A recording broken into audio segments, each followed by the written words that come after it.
Welcome to another episode of our video and podcast. I'm Tom Chavez, part of the RAISES community organization. And today we have Tonita Gonzales as well, who's the director of traditional healing at the Tonantzin clinic, as well as the director of the RAISES community education. And today we're going to be talking about healing with the earth. And so Tonita will share her experiences with how she has used the earth to heal herself and as well as community members. And Tonita, I thank you once again for being part of this.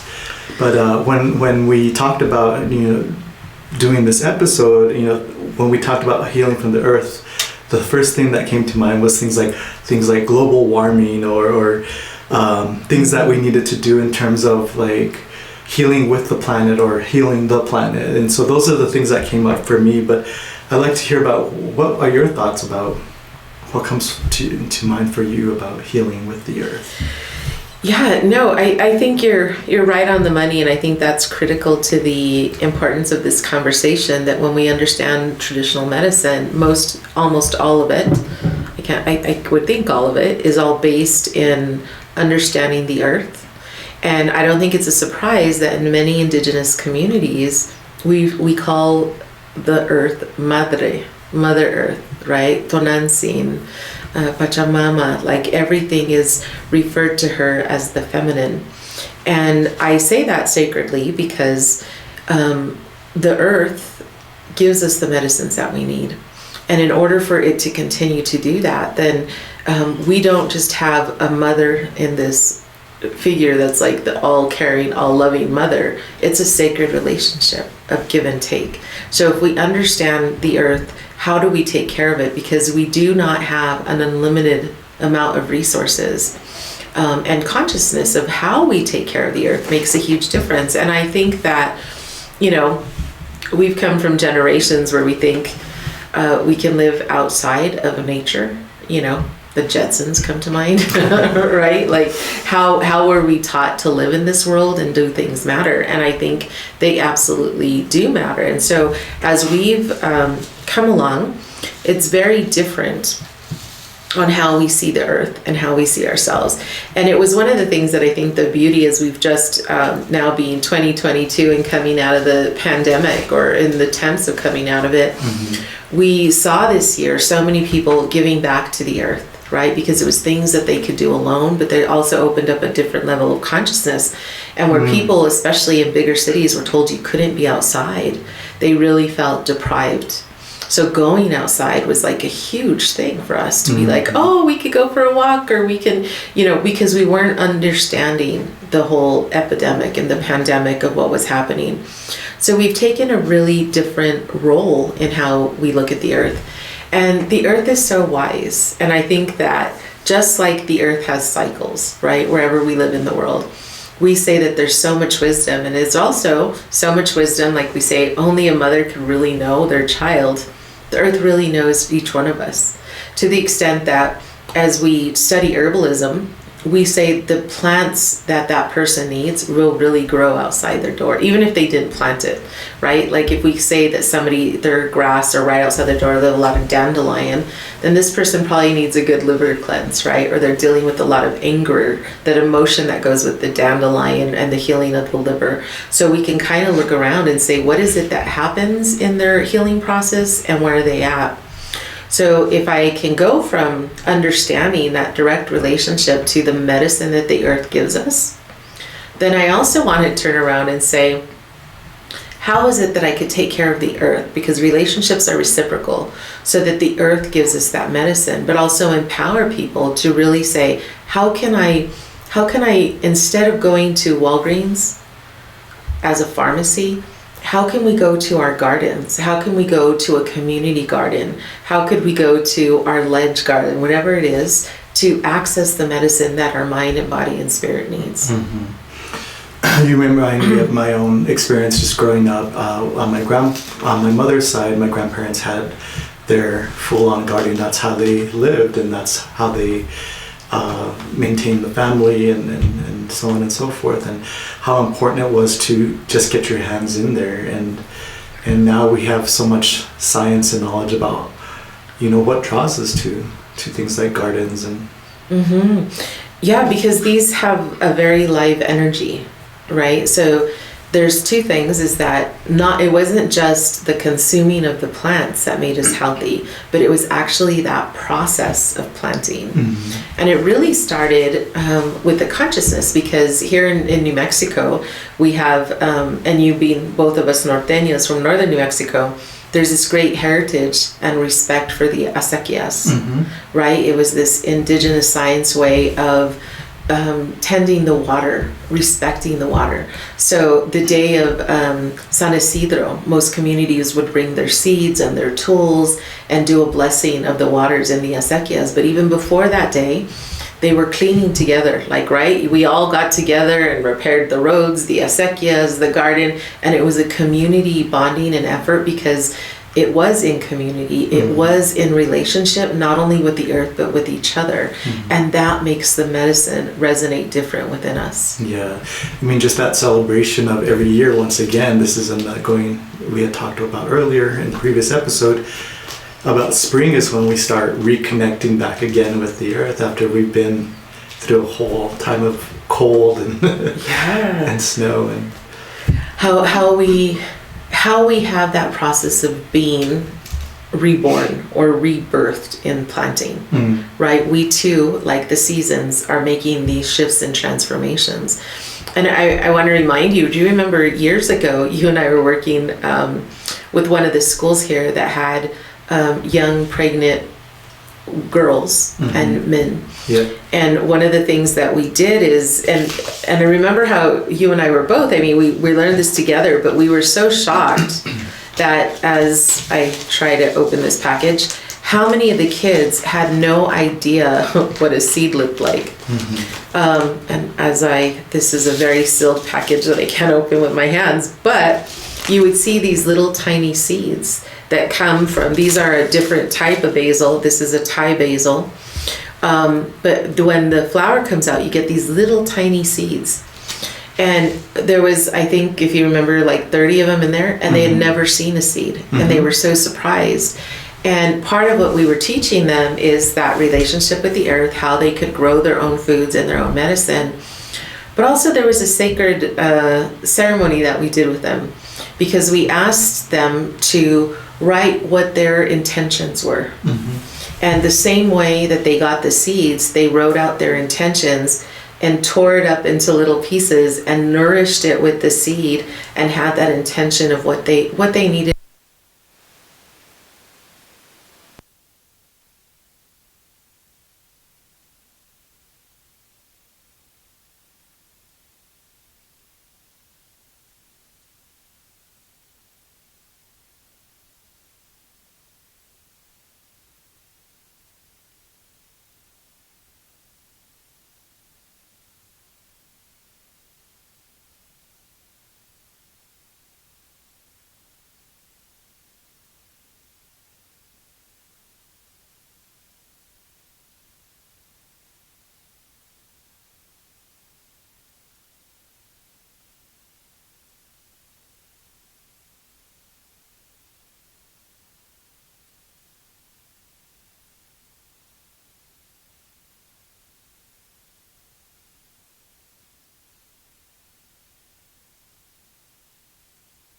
Kind of what we were promoting is like, what are those intentions and how do you do that? And I think we all have a responsibility to do that. How do I nurture myself? And growing and gardening is a wonderful way of doing that, and a responsibility. And with the same with those kids, or when we're in group or community, it starts with the seed and it starts with intention. So the moment you take a seed and you dig a hole, we usually will tell people, like, put your hands on the earth and ask permission from the earth to lay this seed there. And then when you put that seed in and you put your hands over the soil, you ask the earth, grow this because I need this medicine. Grow this because I need this soil. Grow this because my daughter has kidney issues and she needs this medicine. And so when that plant grows, like this basil, which is this basil is a holy basil or Thai basil. It's used very much in India on all of their altars, very different from us. It's a spicier basil. But if I were to see this growing, then my consciousness is shifting. If I take it from that seed and that prayer process, the next thing is that if I'm going to take this plant, or if I take the leaf, te pido permiso, I ask permission from this plant that when I cut this plant, that it become medicine. Medicine for me, medicine or a prayer or an intention for my family. And whether I use this as a limpia, like a macarino, or I put it in tea, or I put it in my pasta, all of it is with that same intention. And you can just smell like how pungent, and even just the smell, it's the beauty of how these cultures, all of us, use these different plants for medicine. And this is very different from, if even in our own foods, if you were to go somewhere and you might buy it commercially, then you're not aware of all those intentions that came into it. The other part of that is gratitude, right? Like if we say, how do we thank the earth? And if you get a job promotion, right? Or you have a baby. And one of the ways is in the Temazcal, which is a traditional sweat lodge. Mine is called Temazcal Tonantzin. Whether it's you plant something in gratitude for community, or there's a part of the umbilical cord that stays on the baby, we do a ceremony called Sembra de Nombre. And for us, whether it be in the earth, for me it's the Temazcal, the sweat lodge, you bury that part of the umbilical cord that came off of the baby as it formed its belly button, and we bury that into the earth. Or sometimes people will bury their placenta, right? Or they'll bury an organ that lay lost, or something symbolically to represent a change in their life. And what you do is, whether it's something that came out of trauma or something that you're grateful for, you bury it to say, I'm releasing this, and I'm thankful to the earth for my child. I'm thankful for this medicine. So it's a very holistic relationship with the earth of give and take. And I think it's a beautiful way that the earth, in so many ways, whether it be through plants or water or even earth, right? The soil has so many ways of becoming medicine in our body. And so the minute that you have your hand in the soil, it's already changing who we are and who that earth is. Right. Well, you mentioned so you mentioned the word gratitude, and it just reminded me of what I took for granted when I left New Mexico and I went to New York, where the earth is quite limited because of the concrete jungle, right? If you will. Right. And so I would have to find my spaces like Central Park or small little parks and just lay on the ground and read or whatever it may be. But being from New Mexico and then returning back to New Mexico, I realized this is a gift that it's just, that we do take for granted day by day. We've been taught the connection with the earth, and it was just part of everyday life, and it's shifted with modern society too, and what our values in regards to the earth are, how we maintain or don't maintain that relationship. Absolutely. And I think, as we noticed here, and being both of us Nuevo Mexicanos, part of the influx of people that were not born here don't realize or understand that it's sacred for us, or that the land is sacred, or that the plants are sacred.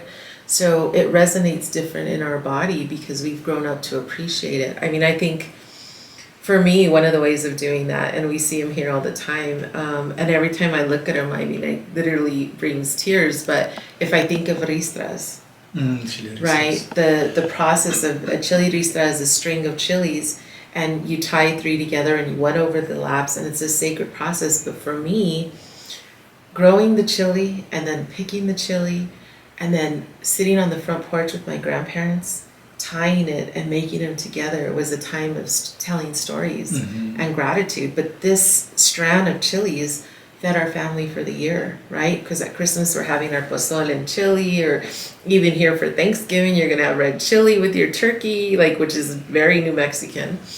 But all of that is medicine, and even the capsaicin that comes off with the chili.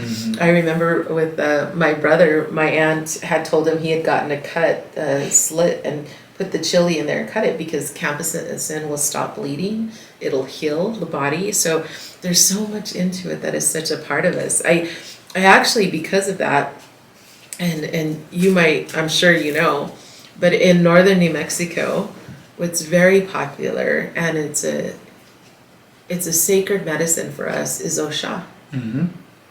And a lot of times you'll see a lot of our elders and people will even carry a piece of Osha in their pocket.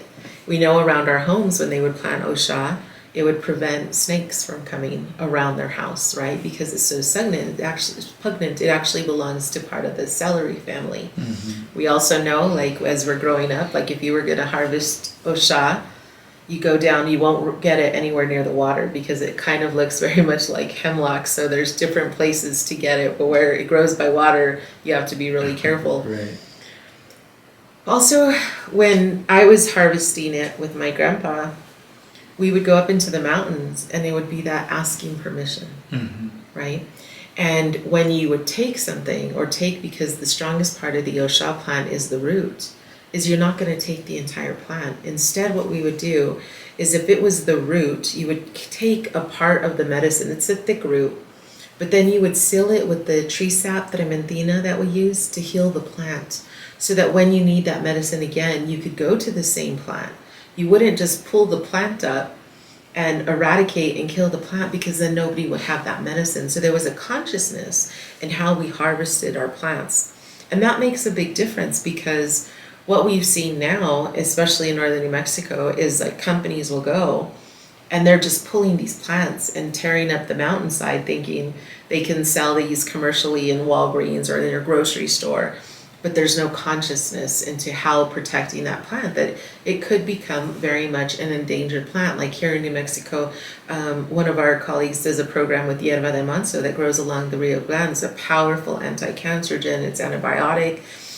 We use it so much, but yeah, it's to a point where it could become extinct because we know the root's the strongest part of the medicine, but they're just pulling it without any consciousness of how do we take care of it. Mm-hmm. I like to say as we learn more about plants and especially Osha, one of my teachers from Mexico really taught me about thyme or tomillo, because this plant, when I teach, especially here in New Mexico, has very much almost identical, maybe like 2% less medicinally for respiratory infections or as an antibiotic.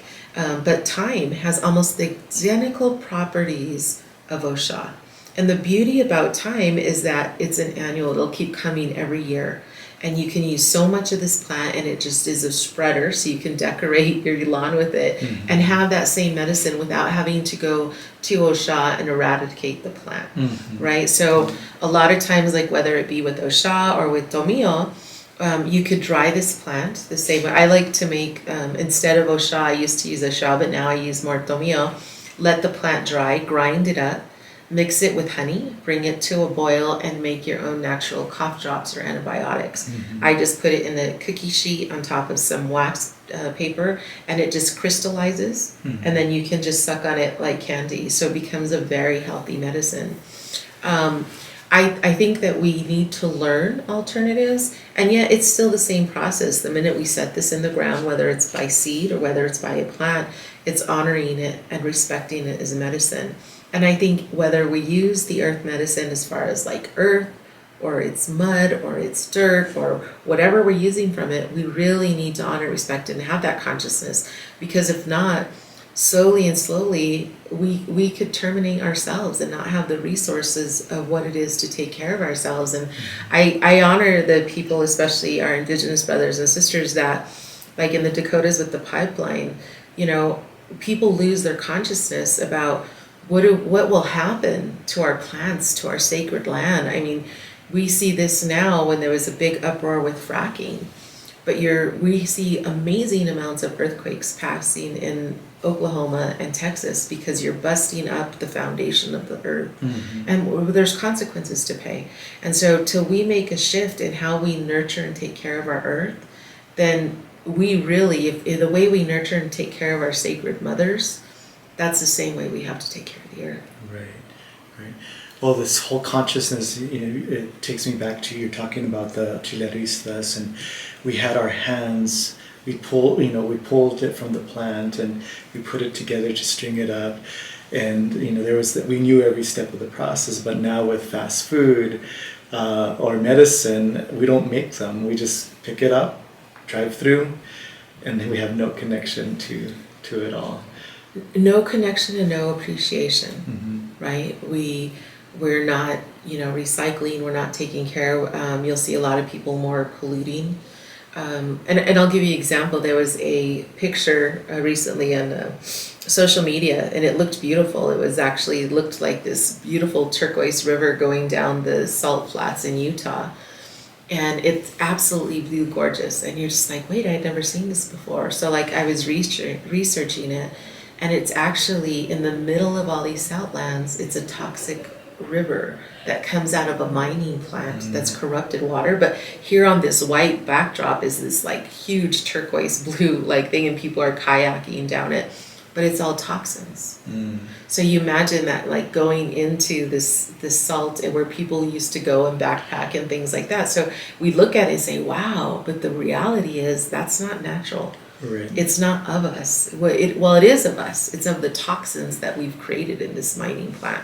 So we really have to shift. And I think one of the beautiful things, I really love basil. And as we are looking at these seeds that are so tiny and so amazing and so gentle, that something this big and this tiny can make such medicine, and how many plants these little things can be is just phenomenal. So it's so magical.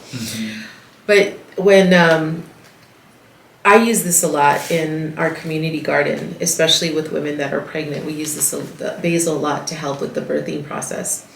And one of the things about basil is the more you take from it, the more it blooms. And you've seen in the garden where we have tons of plant, and it keeps coming up and coming up.